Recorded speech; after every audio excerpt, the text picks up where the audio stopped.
오늘은 카노 목사님 다락방 교재 28과 출애굽기 28과 새 증거판과 경고라는 제목을 가지고 출애굽기 34장 1절부터 17절까지 말씀을 좀 살펴봤으면 좋겠습니다. 우리 서론 말씀을 먼저 한번 읽어볼까요? 같이 읽도록 하겠습니다. 모세는 하나님의 명령에 따라 다시 시내산으로 오른다. 두 개의 돌판을 손에 들고 올라온 그에게 하나님은 무엇을 말씀하셨는지 공부하자. 모세는 먼저 1차적으로 시내산에서 40일을 보내게 됩니다. 이때 하나님으로부터 율법을 받죠. 그리고 산 밑으로 내려왔는데 이스라엘 백성들이 뭘 하고 있었어요? 우상을 섬기고 있었어요. 이 모습을 보고 분노하고 탄식을 합니다. 그런 다음에 이들을 위해서 중보기도 하죠. 죄 용서를 위해서. 그러자 하나님께서 이 기도를 들으십니다. 그런 다음에 뭘 하는 거냐면 다시 한번 언약을 갱신하는 거예요. 그래서 처음에 이스라엘 백성들이 범죄함으로 하나님과의 관계가 파괴되었어요. 그랬을 때 다시 한번 이 관계를 회복시키고 이스라엘과 하나님이 하나님과 자신의 백성으로서의 언약을, 관계를 다시 회복시키는 장면이 오늘 장면이에요. 그러면 오늘 장면에서 언약을 회복하고 갱신하고 관계를 회복하는 모습 속에서 우리가 배울 수 있는 것은 무엇인지 한번 살펴봤으면 좋겠는데요. 1번 문제 같이 한번 읽어볼까요? 하나님께서 모세에게 무엇을 만들 것을 명령하셨는가? 1절에 보면 여호와께서 모세에게 이르시되 너는 돌판 둘을 처음 것과 같이 다듬어 만들라. 내가 깨뜨린 처음 판에 있는 말을 내가 그 판에 쓰리라. 처음에 모세가 시내산에 올라왔을 때 하나님께서 율법을 주시죠. 특별히 십계명을 적혀진 돌판을 주십니다. 돌판에 십계명을 적어서 주세요. 그런데 이걸 어떻게 했어요? 모세가 산 밑에 내려갔을 때 우상을 섬기는 이스라엘 백성들을 보고 그걸 깨뜨려 버렸죠. 그러자 하나님께서 이번에 뭐라고 명령한 거예요? 너는 돌판 둘을 처음 것과 같이 다듬어 만들라. 돌판을 스스로 만들라고 해요. 돌판을 깎아 만들어 오면 내가 돌판에 다시 내 말을 그 판에 다시 새겨줄 것이다 라고 이야기를 했어요. 그렇다면 왜 이런 명령을 했을까요? 이번 문제 같이 한번 읽어볼까요? 처음에는 증거판을 하나님이 만들어 주셨는데 왜 이번에는 모세에게 만들라고 하셨을까? 이 부분에 대해서 성경은 정확히 이것 때문이다라고 이야기하진 않아요. 그런데 우리가 한 가지 유추해 볼 수 있는 건 그런 거겠죠. 모세가 이스라엘 백성들이 우상을 섬기는 모습을 보고 분노합니다. 사실 우리가 배웠지만 이 분노는 거룩한 분노죠. 정말 하나님을 배신하고 정말 우상을 섬기는 모습을 보고 분노가 생기는 건 거룩한 분노였어요. 그런데 모세는 뭐 했어요? 감정을 이기지 못하고 그 돌판을 깨버렸어요. 하나님이 주신 돌판을 스스로 깨버린 거죠. 그래서 이 부분에 대해서 하나님께서 다시 한번 자신의 잘못에 대해서 돌아보고 스스로 돌판을 만들면서 자신의 잘못에 대해서 돌아보게 하기 위해서 돌판을 만들었다 이렇게 보는 견해도 있어요. 그리고 또 뭐 다른 쪽으로 보면 좀 긍정적으로 보면 하나님이 원하시는 건 뭐예요? 빈 마음이란 거죠. 우리가 정말 이런 빈 마음을, 빈 돌판과 같은 마음을 가져갔을 때 그 가운데 우리 사이에 말씀을 심으시고 말씀을 새기시고 우리를 인도하신다 이렇게 볼 수도 있겠죠. 그래서 여러 가지 의미로 해석될 수 있는데 정확치는 않아요. 그래서 각자 좀 이야기를 나눠보세요. 3번 문제 같이 한번 읽어볼까요? 6절의 말씀을 주의해보라. 하나님은 자신의 성품을 어떻게 소개하고 계시는가?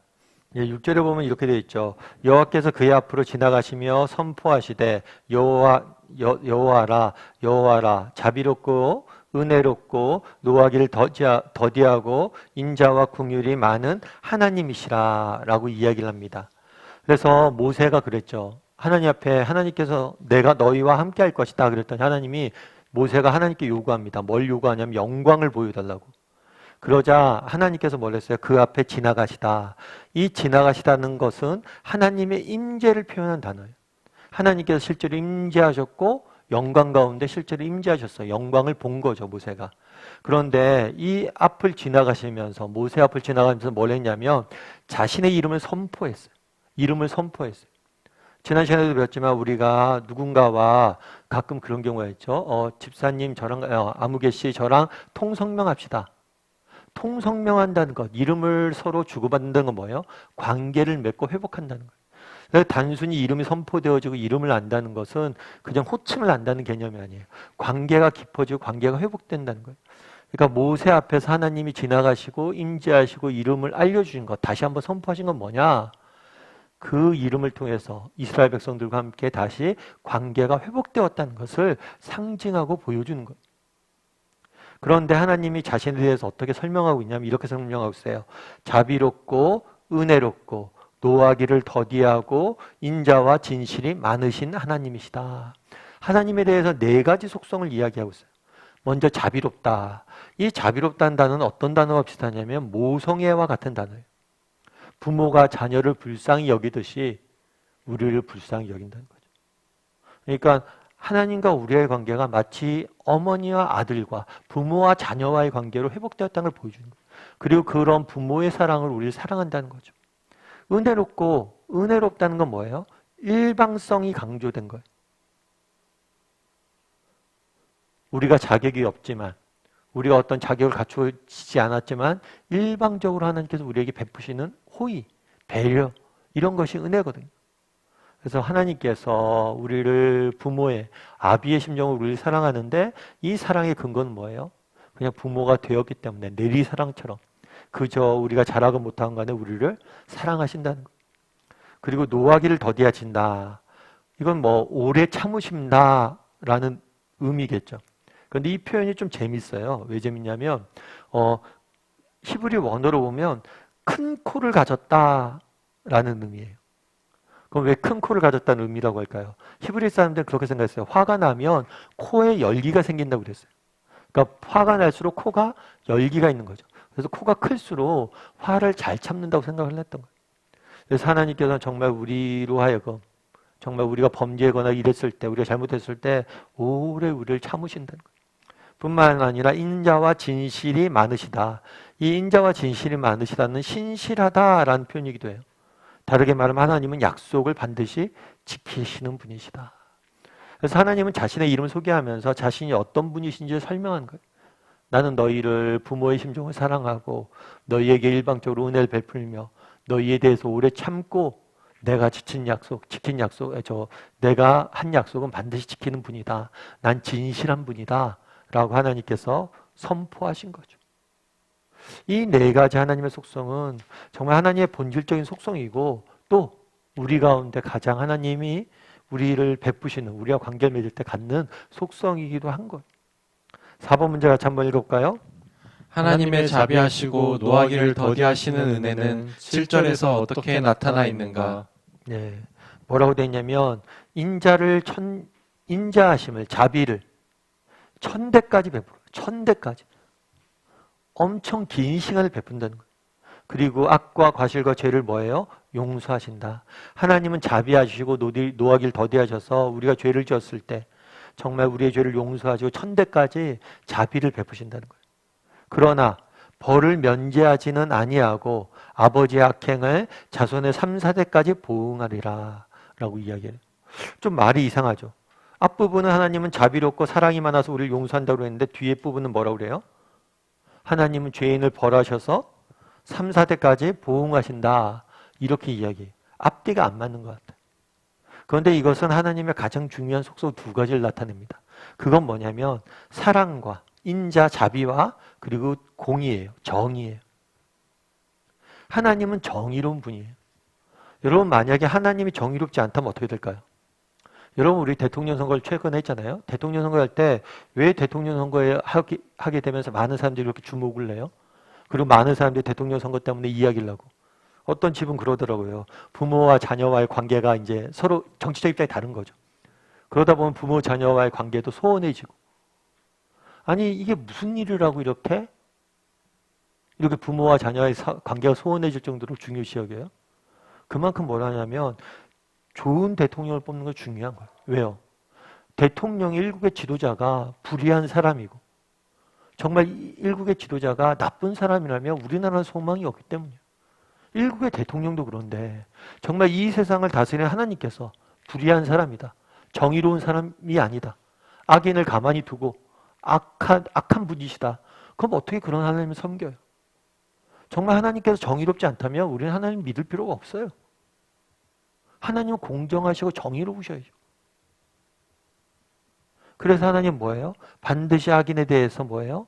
벌하시고 그런 분이에요. 그런데 우리 한 가지 기억할 게 있어요. 그런데 하나님께서 이 정의를 뭘로 이루어 가세요? 사랑으로 이루어 가세요. 대표적인 예는 십자가죠. 하나님께서는 자기 아들을 십자가에 내어줄 정도로 자기 아들을 죽일 정도로 정의로워요. 정말 어떤 희생을 치르셔도 정의를 지키길 원하세요. 그런데 정의를 어떻게 지키길 원하세요? 사랑으로 지키길 원하죠. 칼로 지키길 원하지 않으세요. 칼로 지키길 원하셨다면 죄인들을 벌하면 그만이에요. 그런데 죄인들을 대신해서 그 아들을 대신 죽게 십자가의 죽음을 경험하게 하셨죠. 십자가를 대신 죽으심으로 우리 죄인들을 용서하셨어요. 다르게 말하면 우리를 사랑하셔서 십자가에 자기 아들을 내어주신 거예요. 다르게 얘기하면 이 정의를 뭘로 이루기 원한 거예요? 사랑으로 이루어 가시는 거예요. 그래서 하나님의 중요한 속성이 두 가지가 있어요.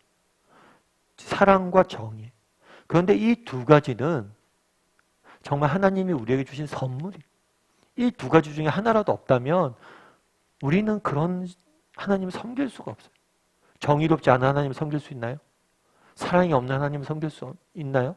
없어요. 그래서 이 사랑과 정의는 중요한 하나님의 속성이라는 거죠. 5번 문제 같이 한번 읽어볼까요? 일반적으로 사람들은 하나님의 이러한 성품을 악용하고 있다고 보지 않는가? 당신은 과거에 그렇게 하지 아니했는가? 로마서 2장 4절에는 이렇게 했죠. 홍 내가 하나님의 인자하심이 너를 인도하여 회개하게 하심을 알지 못하여 그의 인자하심과 용납하심과 길이 참으심이 풍성함을 멸시하느냐. 하나님이 참고 인내하고 기다리시는 이유는 뭐예요? 우리가 회개하고 돌아오길 바라는 거예요. 우리가 돌아오길 바라기 때문에 죄인을 끊임없이 기다리고 정말 참고 인내하는 거예요. 그런데 이런 하나님의 인자하심은 뭐예요? 악용하지 않냐라는 거죠. 악용하지 않냐. 누가 그랬다고 그러더라고요. 하나님은 내가 하나님이 살아계심을 존재하지 않음을 증명해 보이겠다. 그러면서 이렇게 얘기하는 거예요. 내가 지금 하나님을 저주할 텐데 내가 저주한 다음에 바로 하나님이 나를 벌하지 않는다면 그건 하나님이 살아계시지 않는 거다. 진짜 살아계시다면 내가 저주하는데 어떻게 나를 이렇게 살려둘 수 있냐? 막 그렇게 이야기했어요. 그랬더니 그걸 듣던 어떤 사람이 그거는 하나님이 존재하지 않음을 증명하는 게 아니라 하나님이 얼마나 오래 참고 있는지 인내하심을 증명하는 거라고. 당신 같은 사람 살려두니까. 왜 인내하시고 기다려요? 돌아오길 원하는 거예요. 그런데 오히려 그것들을 악용하고 하나님을 조롱하고 놀려서는 안 되겠죠. 우리도 이런 경우가 있지 않냐는 거예요.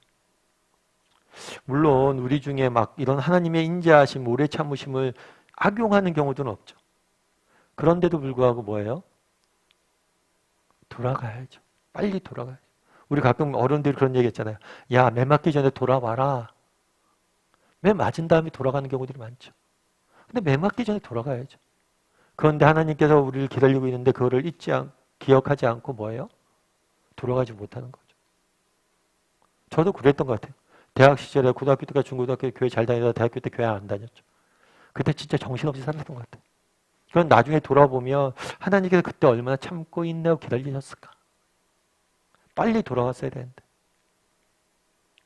저도 이제 그러다가 나중에 대학교 졸업반 때 이제 예수님 다시 믿고 청년부 나가고 대학부 나가고 그랬는데 그때 들었던 생각이 그거예요. 아, 내가 너무 인생을 낭비했다.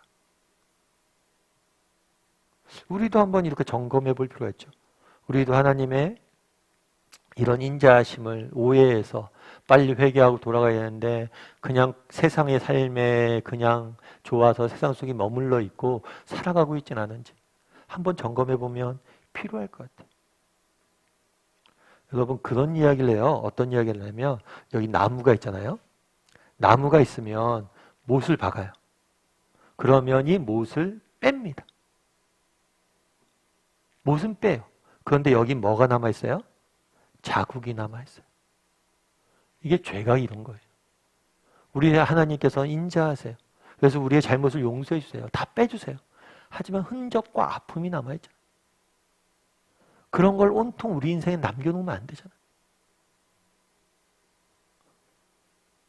그래서 여러분들 한번 돌아봤으면 좋겠어요. 하나님이 나를 기다리고 돌아오길 원하시는데 내가 정말 세상에 빠져서 세상 것들이 너무 좋아서 그것에 빠져 살아가고 있지는 않은지 한번 점검해 보면 좋을 것 같습니다. 6번 문제 같이 한번 읽어볼까요? 형벌받을 자와 그 자손에게는 3대까지 보응하신다는 의미가 무엇인가? 어떤 조건에서 그렇다는 말씀인가? 이거를 오해하면 안 돼요. 그러니까 부모가 지은 죄를 자녀들이 갚아야 된다 이런 게 아니에요.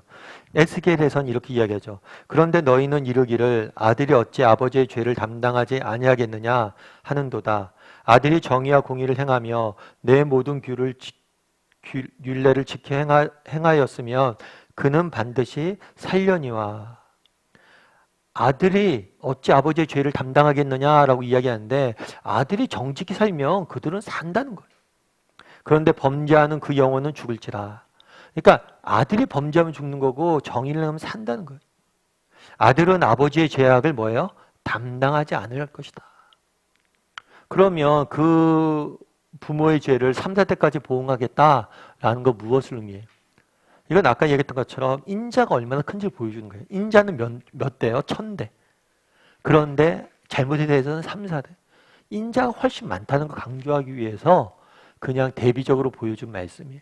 그리고 또 한 가지는 중요한 건 뭐냐면 영향력이죠. 영향력. 정말 우리가 자녀는 부모를 보고 자라요. 내 모습이 자녀에게는 암암리 영향을 미치고 내 모습이 자녀의 모습에서 우리는 발견한 걸 보잖아요. 특별히 부모가 안타까울 때는 언제예요? 내가 생각해도 내가 갖고 있는 단점이 있잖아요. 근데 내가 가진 단점이 우리 자녀들에게 동일하게 보일 때 가슴이 아프죠. 나 닮아서 그런 거죠. 그래서 정말 우리가 잘 살아야 돼요. 뭐 때문에? 자녀를 위해서라도 잘 살아야 돼요. 우리가 좀 더 단란한 가정을 이루어야 됩니다. 부부간의 관계도 좋아야 돼요. 왜요? 우리 자녀들을 보고 배워요. 우리 자녀. 내가 이룬 가정을 동일하게 우리 자녀들이 이루어갈 확률이 더 큰 거예요. 그래서 자녀들을 위해서라도 더 사랑하고 단란해지고 더 섬겨야 돼요. 그런 책임의식을 좀 가져야 되는 거예요. 그런 의미이지 자녀가 부모의 죄값을 치러야 된다는 의미는 아닙니다. 7번 문제 같이 한번 읽어볼까요? 당신은 조상의 죄로 자신에게 하나님의 벌이나 저주가 임하고 있다는 불안을 가지고 있지 않는가? 그리고 그 생각이 잘못되었다는 사실을 확신할 수 있는가? 예, 예레미야 애가는 뭐냐면 이제 이스라엘이 하나님 앞에 범죄합니다. 그러면서 하나님께서 뭐예요? 그들을 벌하실 거예요. 그를 망하게 하실 거예요. 하지만 하나님이 이스라엘 백성들이 범죄해서 하나님께서 그들을 망하게 하실 거지만 하나님의 인자와 궁유를 무궁하심으로 우리가 진멸되지 아니할 것이다. 이것들이 아침마다 새로울 것이다. 다르게 말하면 너희 조상들이 잘못해서 너희가 망하게 됐지만 너희가 회개하고 돌아온다면 너희가 망하지 않을 거고 너희가 회복될 거라고 약속하시는 거예요. 그래서 여러분 우리 조상이 잘못해서 아까 얘기했던 것처럼 영향력은 중요합니다. 부모가 우리가 잘 살아야 돼요. 자녀들에게 선한 영향을 미치기 위해서. 그런데 우리 부모의 죄 때문에 내게 저주가 임하고 이렇지는 않아요.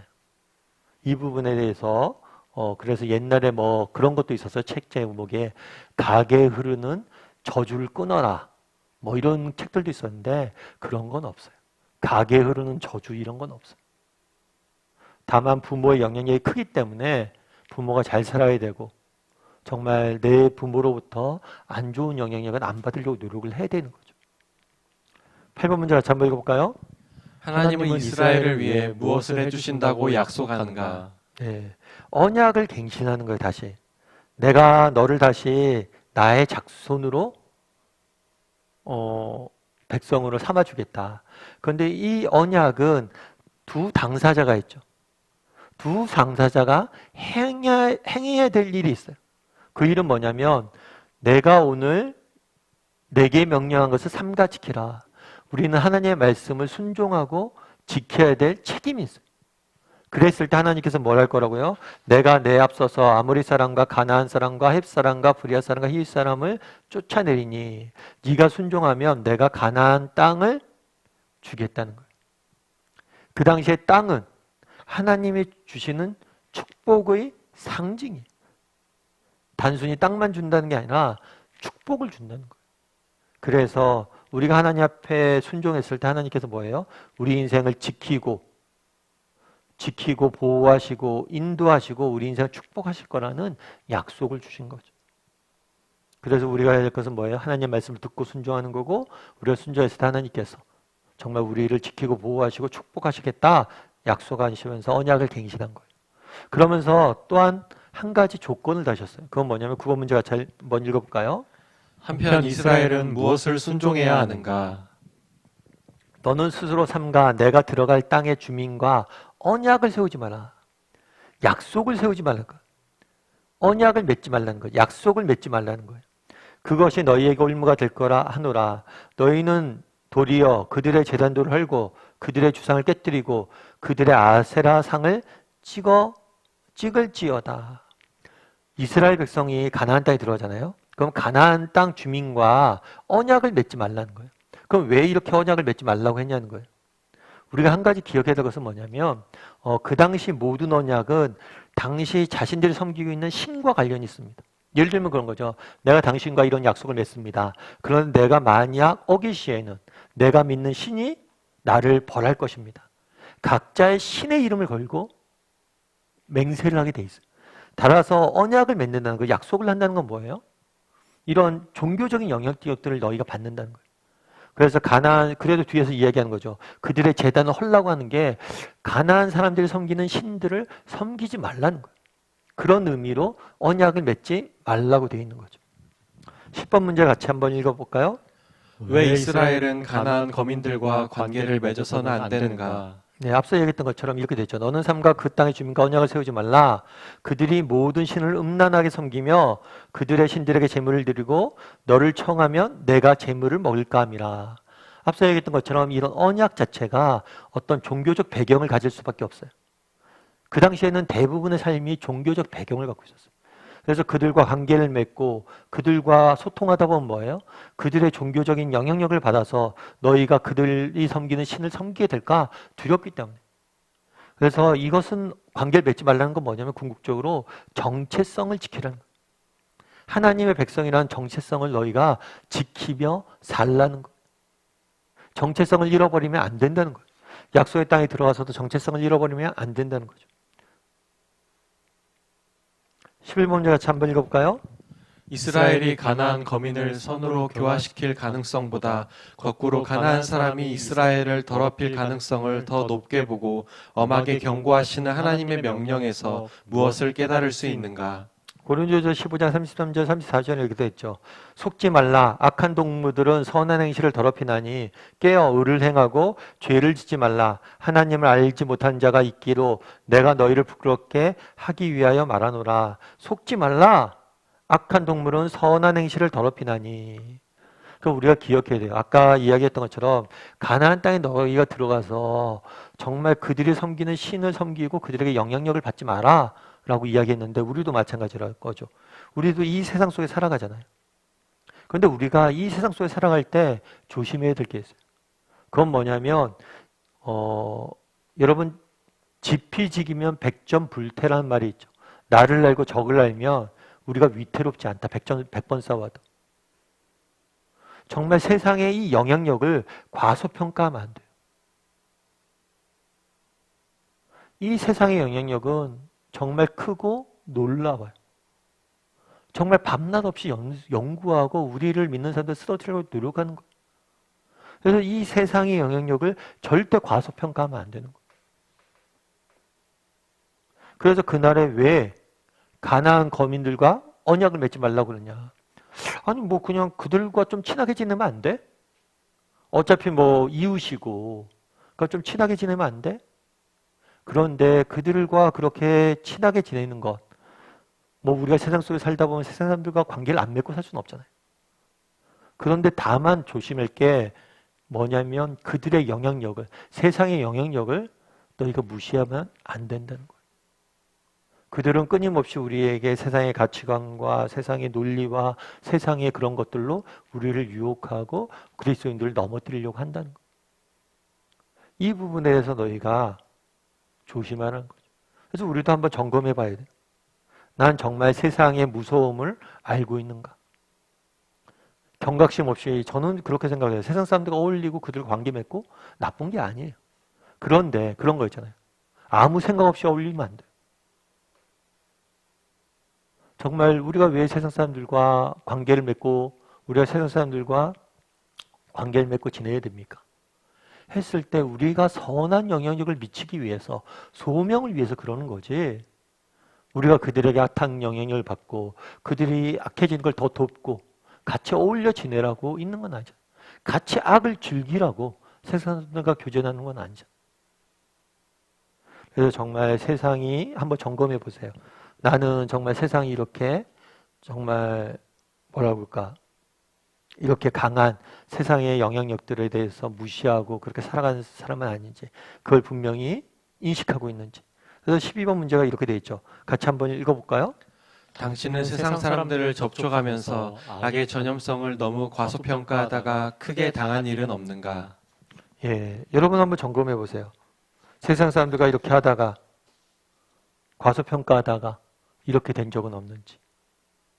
저 같은 경우에는 아까도 얘기했지만 중고등학교 때까지 대학교 잘 다니다가 교회 잘 다니다가 대학교 가기 시작해서 친구들과 사귀고 놀고 뭐 이렇게 하다 보니까 어느 순간에 교회를 한두 번 처음엔 빠지게 되더라고요. 그러다 나중에 보니까 진짜 1년에 한두 번 교회를 가더라고요. 그래서 나중에 오죽했으면 저희 어머니께서 제 몸이라도 아파서 돌아오게 해달라고 기도할 정도로. 그러니까 처음에는 사소한 건 하나인데요. 어느새 그것에 빠져서 지내다 보면 뭐예요? 나도 모르게 많이 와 있어요. 여러분들도 한번 늘 그래서 뭘 해야 되냐면 자기 자신에 대해서 점검해 봐야 돼요. 나도 모르게 너무 많이 와 있어요. 그래서 내가 어디쯤 와 있나? 내가 너무 세상 사람들처럼 되어 있진 않나? 우리가 세상 사람들과 어울려 살아야 되죠. 그들과 대화도 나눠야 되죠. 그들과 대화 나눌 때 뭐 믿지도 않는 사람들 앞에서 하나님 얘기만 맨날 할 수는 없잖아요. 그럼 세상적인 얘기도 할 수 있고 그들과 같이 웃고 즐기고 그럴 수도 있어요. 그런데 정말 내가 그러면서 선한 영향력을 미치고 있는지 아니면 그들에게 악한 영향력을 받아서 그들처럼 즐기고 그들처럼 살아가고 있지는 않은지 이것들에 대해서 우리가 기억을 해봐야 된다. 점검을 해봐야 된다. 그래서 정말 중요한 건 뭐냐? 내가 정말 영향력을 미치고 있느냐? 아니면 내가 영향력을 받고 있느냐? 그 선한 영향력을 미치고 있느냐? 아니면 악한 영향력을 내가 받고 있느냐? 이런 부분들에 대해서 우리가 주의할 필요가 있습니다. 그래서 나는 정말 세상 속에 살아갈 때 어떤지 정말 여러 가지 모임들도 있죠. 여러분 직장 생활도 있고 학부 모임들도 있고 그랬을 때 정말 내가 선한 영향력을 미치고 있는지 아니면 그들의 악한 영향력을 받고 있는 사람인지 한번 점검해 볼 필요가 있는 것 같아요. 그래서 여러분들이 조금 그러면 좋을 것 같아요. 제 생각에는 저 집사님 저 보니까 저분 교회 다닌다고 그랬는데 교회 다닌다 보니까 뭔가 다르긴 하네. 우리랑 뭔가 다르네. 이런 이야기를 들으면 얼마나 행복할까라는 생각이 있어요. 여러분들은 어떠세요? 그런 이야기를 들을 만하세요? 근데 그게 되게 뭐 그런 거 있잖아요. 너무 크게 또 생각하지 않았으면 좋겠어요. 우리는 그 세상 속에 살아가야 됩니다. 그런데 정말 우리가 선한 영향을 미쳐야 되잖아요. 근데 그걸 너무 크게 생각하지 말고 작은 것 하나라도 내가 말 한마디, 행동 하나 이런 것들 조그만 거 하나라도 조금 다르게 이렇게 하려고 노력하는 것. 그런 것들이 또 뭐가 되는 거예요? 우리에게 중요한 선이 되는 거죠. 그래서 여러분들 한번 점검해 보세요. 내가 세상 속에서 이렇게 살아갈 때 세상 사람들과 다르게 작은 것 하나라도 내가 한 적이 있는지 그런 것들을 추구하는 사람인지. 그래서 어떤 집사님 한 분은 그런 얘기 하시더라고요. 목사님 저는 뭐 딴 거 모르겠고요. 저는 되도록이면 감사를 많이 하려고 그런다고. 그러면서 직장에서 이제 그런 얘기를 들었다고 그러더라고요. 야, 너는 왜 그렇게 감사한 게 많냐? 뭐 맨날 감사하대. 야, 그래도 감사하잖아. 그러니까 정말 그런 거 하나라도.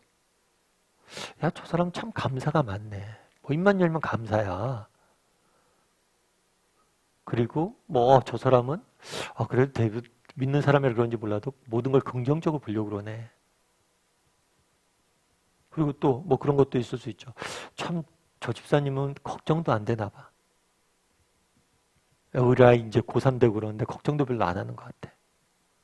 그러니까 뭔가 이게 세상 속에서 작은 것 하나라도 이렇게 다르게 살려고 노력하는 것, 그런 것들이 있는지, 그런 부분에서 좀 이야기를 나누고 같이 조금 이야기 좀 나눠봤으면 좋겠어요. 우리 13번 문제 같이 한번 읽어볼까요? 오늘 배운 말씀 중 각자 받은 은혜가 무엇인지 말해보라. 네, 각자 한번 좀 이야기를 나눠봤으면 좋겠어요. 그래서 오늘 배운 말씀 중에서 특별히 앞부분에서는 우리가 그런 하나님의 인자하심과 이런 부분들에서 하나님의 사랑과 정의에 대해서 잘 알고 있는가? 그러면서 우리가 정말 이 하나님의 인내하심을, 인자하심을 우리가 악용하고 있지 않는가? 그런 부분에 이야기했고, 두 번째로는 뒷부분에서는 우리도 가나안 땅에서 세상 사람들과 함께 살아가야 되는데 그때 정말 내가 선한 영향력을 미친 사람인가? 악한 영향력을 받고 있지 않은가? 한번 점검해 보세요. 요즘은 내가 너무 악한 영향을 받고 있는 것 같다. 말 한마디에서부터 시작해서 모든 것에 대해. 그래서 어느 하나에서부터 작은 것 하나에서부터 우리가 선한 영향을 미칠 수 있는 그런 사람이 되기를 주님의 이름으로 소원합니다.